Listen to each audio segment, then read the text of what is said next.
So Patrick and Natassia, Jacinta Nampijinpa Price has, of course, dominated the front page in the last week because, she was obviously booted off the front bench. We're going to get into that. But before that, it's worth noting that you started work on these two massive features that you co-wrote about this divisive senator more than a month before this latest bombshell event in her career. So I really want to know why. Why did you decide back then that really this is someone who's worthy of like 7,000 words? Was there something about her that you thought maybe readers or listeners had missed or just kind of slipped between the cracks of other coverage? Like, what was it? The piece was first commissioned just after the election, where we didn't see Senator Price play a huge role, but where she did kind of come into the public space, it was notable, and that's a reference to the Make Australia Great Again gaffe, as it is now known, that was it's kind of widely thought to have hurt the coalition. We can make Australia great again. Is that an ode to Donald Trump? No, if I said that, I don't even realise I said that, but no. And then immediately post-election, we saw her defect from the Nationals to the Liberals to run for the Liberal Party deputy leadership. She had the backing behind the scenes of people like Tony Abbott and Peter Credlin, who are still very influential in the Liberal Party.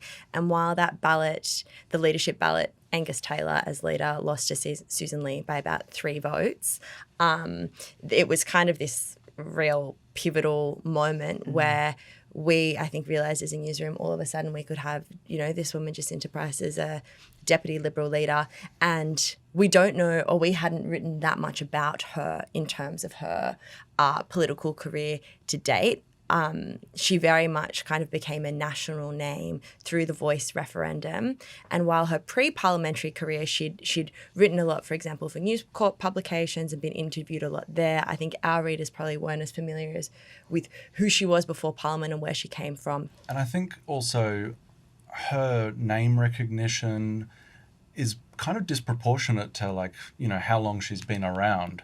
I mean, she is, according to Resolve polls, she's one of the most well-liked politicians in Australia, has huge name recognition through The Voice, and she's also someone that puts out a lot about their own political, their own personal, I should say, stories. So this year she released her memoir, Matters of the Heart. She did an Australian Story profile with the ABC.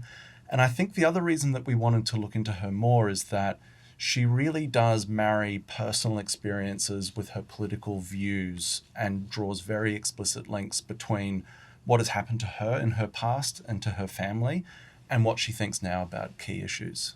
Okay, well, let's get into it. So, Tass, I'm going to turn to you because just briefly, can you remind listeners of the series of events that led to her demotion from the front bench by Liberal leader Susan Lee just last week? Just last week.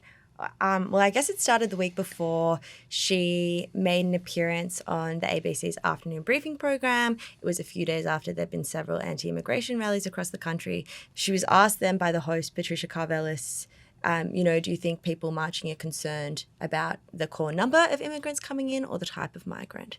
And Price said, absolutely the core number, but then something of the sorts of, but there's also a concern about basically Labor bringing in specific groups of migrants because they vote Labor. And I think this gets to another interesting point about Price's approach to media. She hasn't done a lot of interviews on the ABC. She's much more comfortable on Sky. An afternoon ABC interview is going to interrogate that claim, and that's what happened. And she was asked about 4 follow-up questions about it, essentially to stand up what she was saying. Of course, it was not a factual claim, so there was not evidence. And then she got into the position where, after 4 questions, she names the Indian community as an example.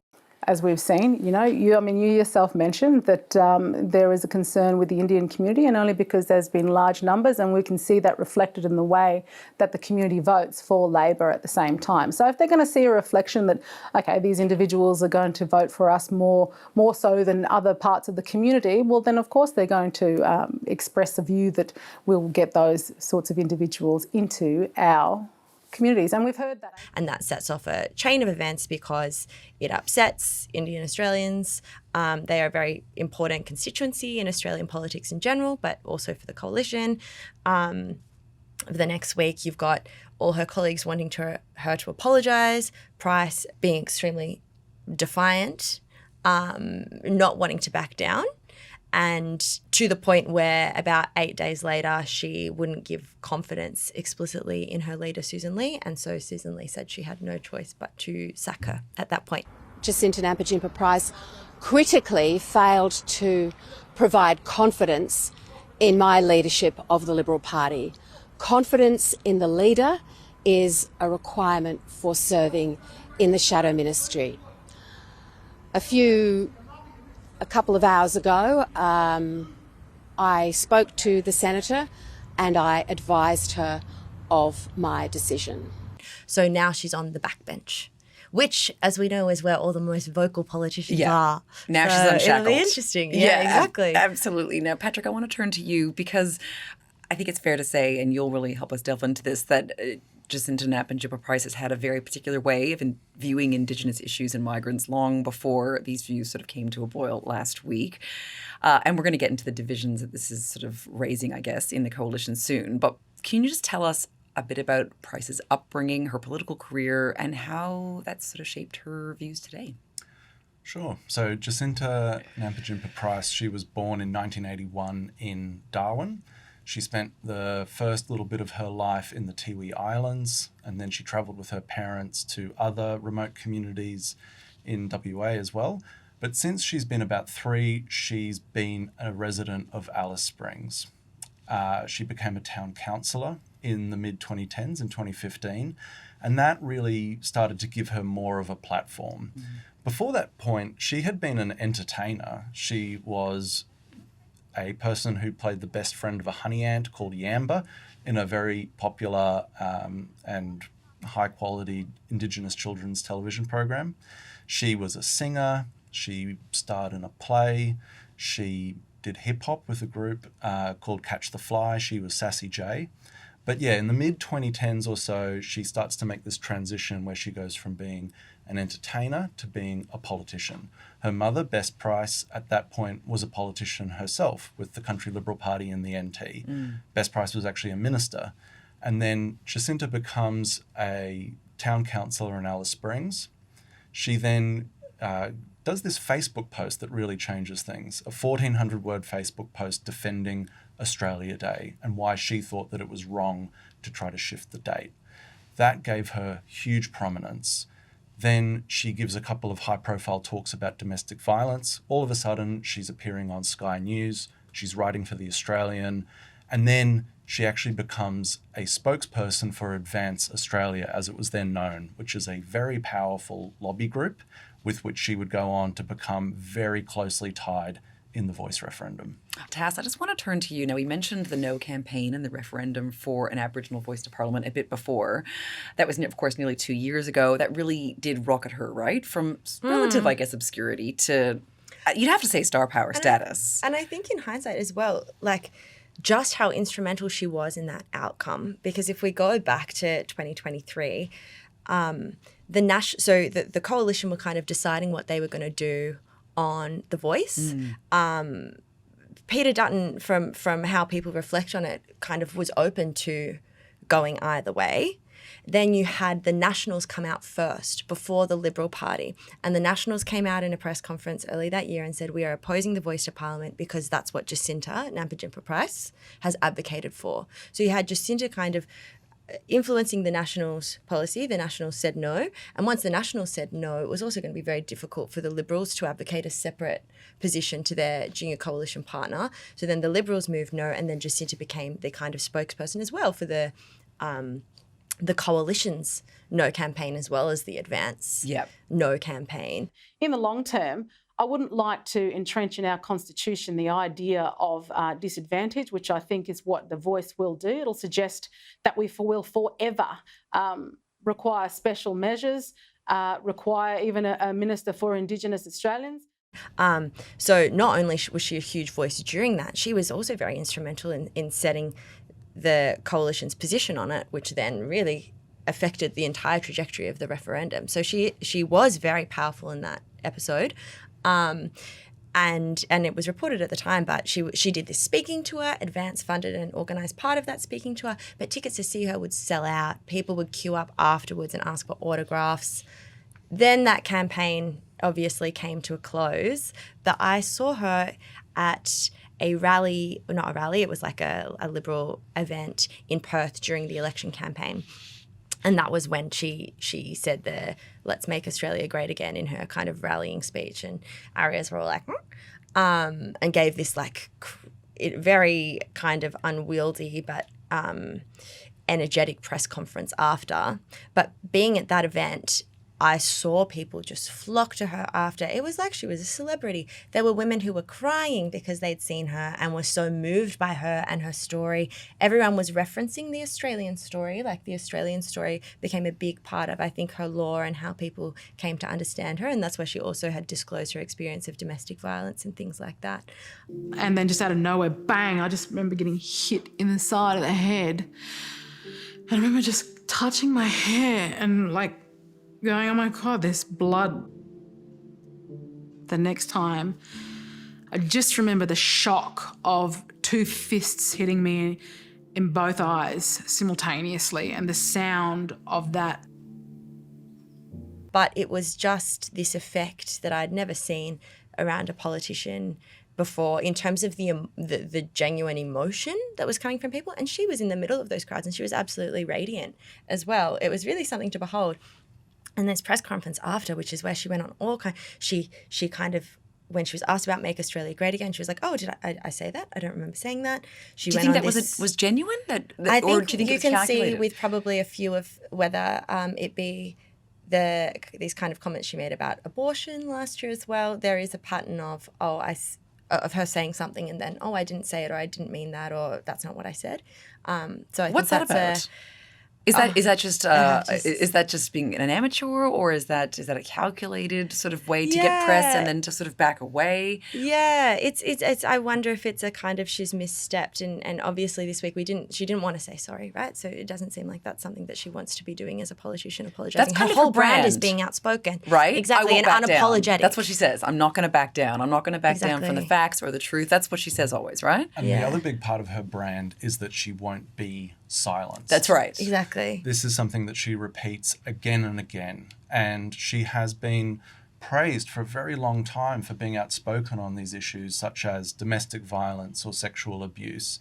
And she casts herself as someone who will never back down and who will always try to fight to have their voice heard. But I think that potentially there are scenarios where that can box her in a little bit. And I think that we saw that a little bit with the court case that she's involved in at the moment. That's another one. She is facing a defamation trial in October. She put out a press release about the head of the Central Land Council. And the head of the Land Council says that what she said was just wrong, that there wasn't this vote of no confidence that was, had majority support behind it. Price has actually dropped that truth defence, but she's never said sorry. And she maintains that she acted reasonably and in the public interest. And so without an apology, without any kind of settlement between the parties, she's now facing this court case that she says could financially ruin her. And if she can't pay the legal costs and is bankrupted, then she could even be forced out of Parliament, which is why she's raised over $320,000 in donations in just a couple of weeks. And that's going to come to a head, I believe, next month, right? That's when this hearing is going to be. Okay. But Patrick, I want to ask you another question. And this, I guess, ties in with her brand of, I will not back down and I will always speak my truth and I won't be silenced, because obviously she has very particular views, very strong views about the stolen generation, violence in Aboriginal communities, and of course land rights. So how has that gone down with members of Indigenous communities? And can you sort of, I guess, walk us through what her views are on that? Because I think they really have galvanized perhaps her base and then, of course, angered a lot of people. So can you walk us through that a little bit? Sure. I mean, just to step them through one by one. On the stolen generations, what I found really interesting in researching this article is that some of her supporters, including her own father, including Tony Abbott, who is a massive political ally of hers, they have quite strong views on the stolen generations. They do not subscribe to the type of history of the stolen generations that is taught in schools. She makes this point that, in fact, too few children are being removed today because there's a fear among child protection authorities and governments that, oh, we can't have another stolen generation or more stolen generations.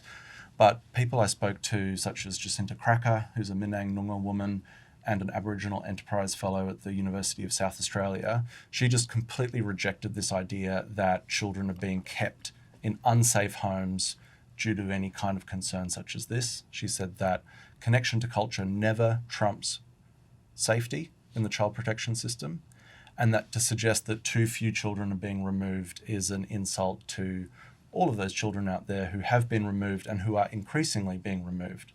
And Patrick, you actually visited Yundamu, which is the community in the Northern Territory where Price's grandparents lived and her parents first met. And you spoke to some of the people there, I guess, about these issues of land rights and violence. So what did you hear from the people that you met there? You know, were they really in touch with the controversies that Jacinta Price's comments have led to? Were they, what did they think? So I spoke to several elders at Yundamu who were really quite upset with the way Price talks about traditional Aboriginal culture, in particular Warlpiri culture, and this link that she draws between traditional culture and violence. In 2018, she actually tweeted that where connection to culture is strongest, violence is highest. So you can't make a link more explicit than that. But these elders I spoke to, people like Robin Japananka Granitz or Tommy Jungler Watson, Ned Jumpajimpa Hargraves, they really felt quite hurt by that and that she was misrepresenting their culture. I did talk to Price supporters as well, people like her aunt, Teresa Naparula Ross, who really supported the fact that Jacinta was in politics. But I would say that most people I spoke to there had a problem with how she spoke about Warlpiri culture. On the land issue, that I just found that fascinating.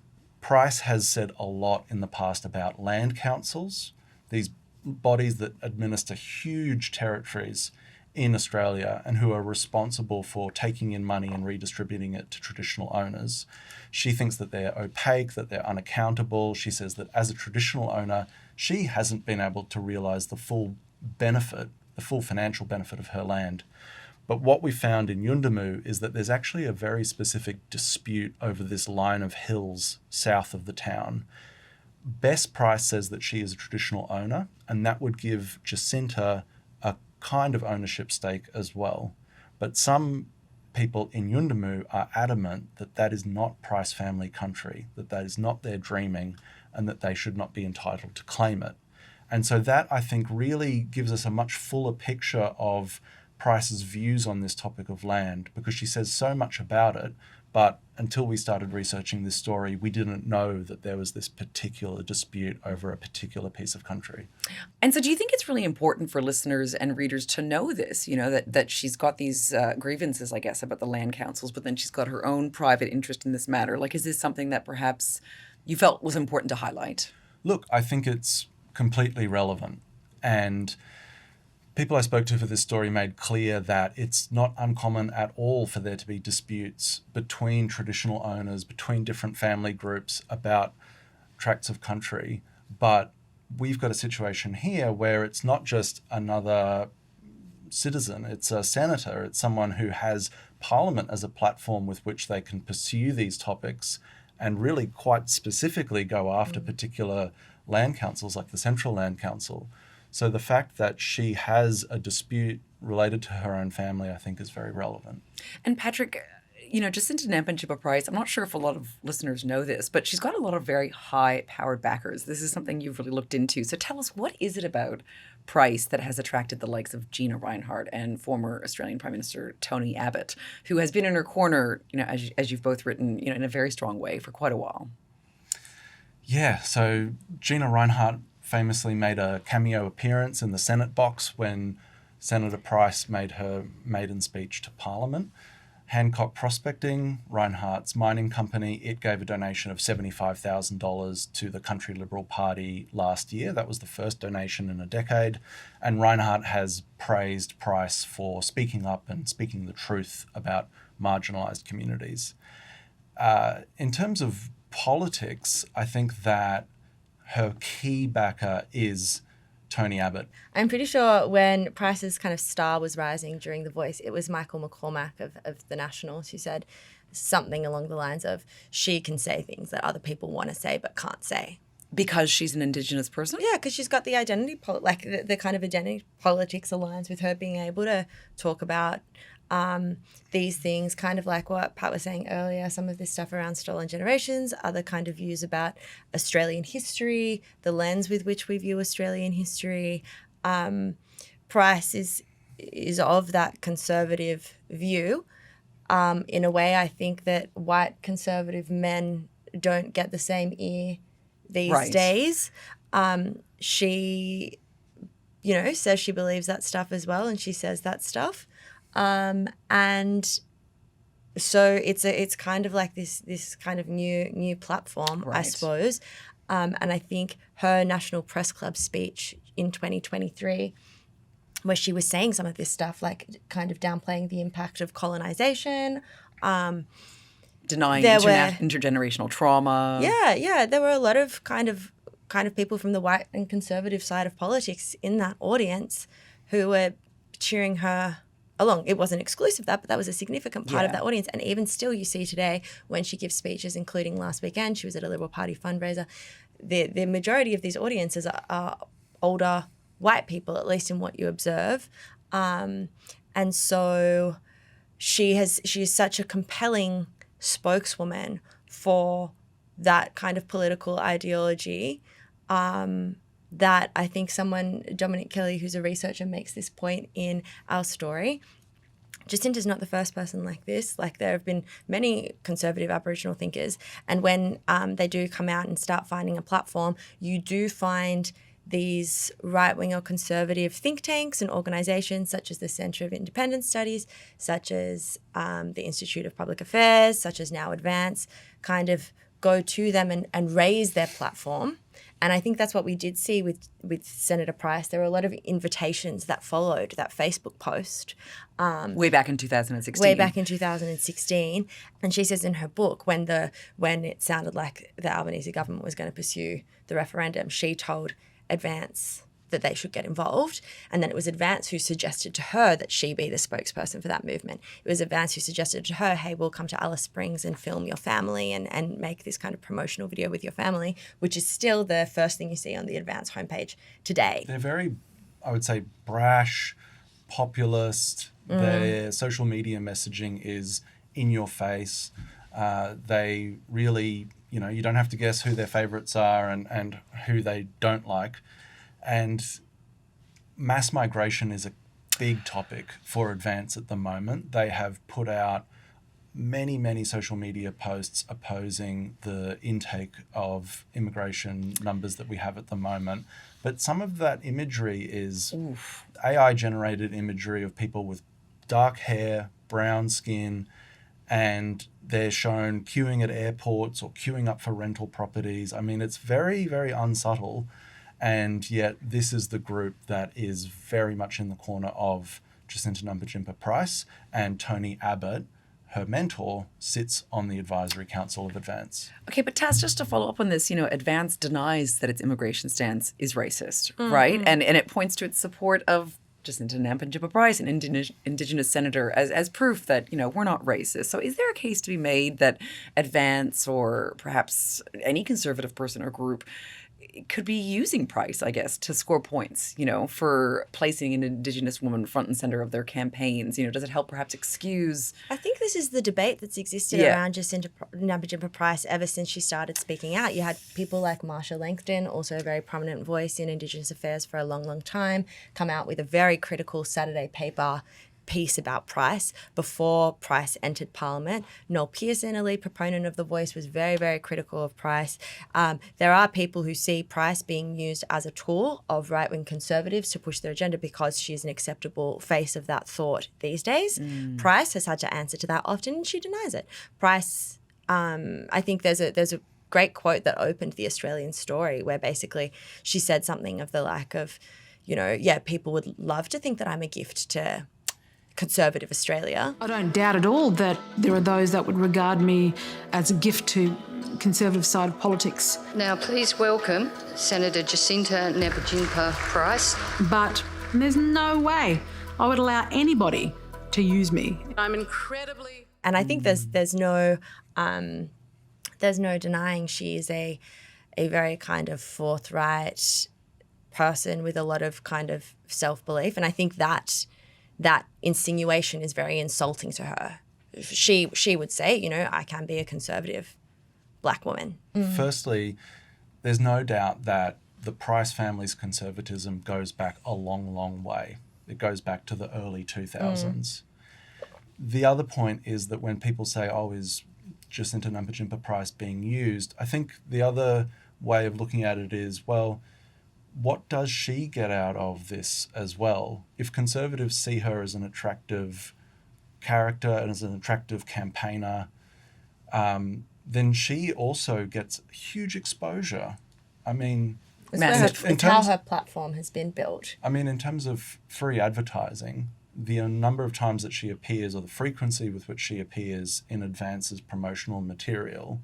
So I think that it is maybe a bit simplistic to say, oh, are conservatives using her? Because I think that there is an alignment of values and there is a mutually beneficial relationship here. Well, Tass, then just to wrap up, and on that point, you know, she is still, of course, a political celebrity in many people's eyes, but you spoke to people who think that she's risen up through the ranks too quickly. She's out of her depth on policy.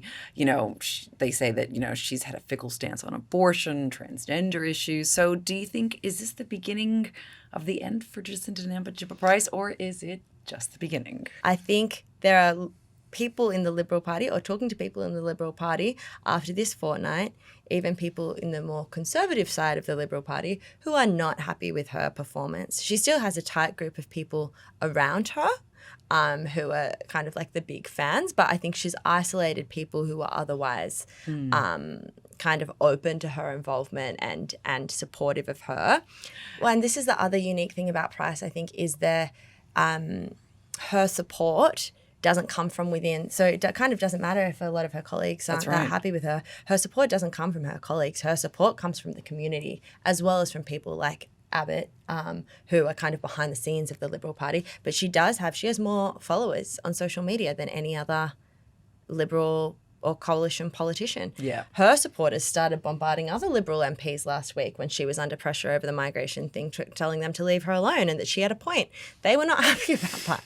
It was amazing after she's in such hot water this last 2 weeks, and like every other night it seems she's at a Liberal Party fundraiser because at the end of the day, the people who really believe what she has to say, they're not deterred by this stuff. And I think this situation has also martyred her in a way that will only kind of, amongst the kind of aggrieved part of her supporter base who feel like she's been unfairly maligned, because they also agree with what she's saying, I think her status only rises from there. And if you look at how she appeals to donors when she needed to fundraise for her defamation case, she said, basically, protect me as your voice in Canberra. If I'm kicked out of Parliament because I lose this case, then you lose your voice, and I'm fighting every day for you, was the message.